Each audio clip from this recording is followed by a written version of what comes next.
Stress from the pandemic is triggering a wave of mental health issues, including for many, the ability to sleep at night. Gregory Jantz is the author of the book Healing Depression for Life.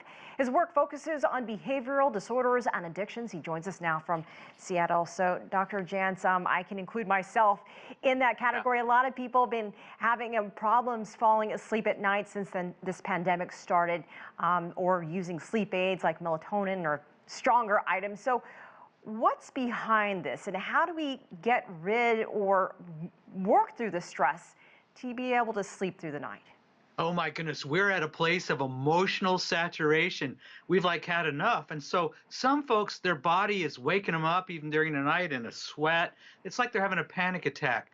This anxiety is creating sleep issues. So is the depression.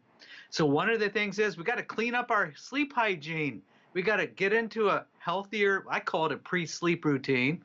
And this means we got to turn down that blue light and begin to do the same things each night. Now, the blue light's coming from all our devices. So 1 hour before bed, cut that off to start with. But there's also, feelings of helplessness and the fear of the unknown. And this seems to cross borders in different countries. It's not just people here in the United States. It's almost like the virus. It doesn't know any borders. So are you seeing that more people are depressed, even those who have never really experienced depression before? What we're seeing and what we're dealing with here, and we work with people from all over the country, is the saturation point of that depression has put them over on the edge of despair. This is why we're seeing even already a lot of suicidal ideation. Some of this pressure is too great. The chronic stress has happened way too long and too intense. I think we're really going to have a mental health pandemic. So how do people get help when a lot of doctors' offices are closed, or counseling centers? What should people do to make that first step to get in a better mental space? Well, one of the first things we have to do is decide, look, I'm not going to let this go any farther. I'm going to make a decision. It may look different. It may be first a virtual decision. I've got to reach out, find out what the help is, what are the resources. And there are, by the way, there are some really good resources. Sometimes people just don't know what's out there. But don't suffer in silence. Don't hold this in. Now's the time. Make a decision. I'm going to begin to explore what are my options.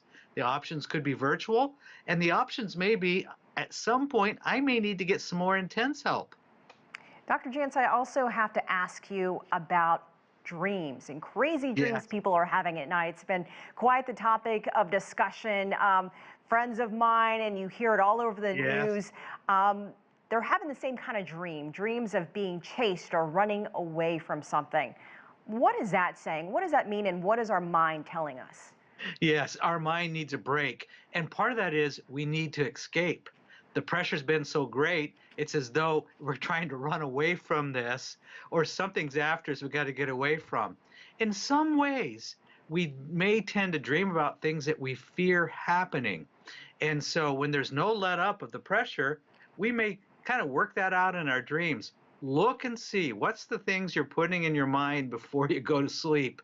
And I always encourage, write down all your concerns, whatever they are, make a list, have a journal, do it 1 hour before bed. Start to clear your mind.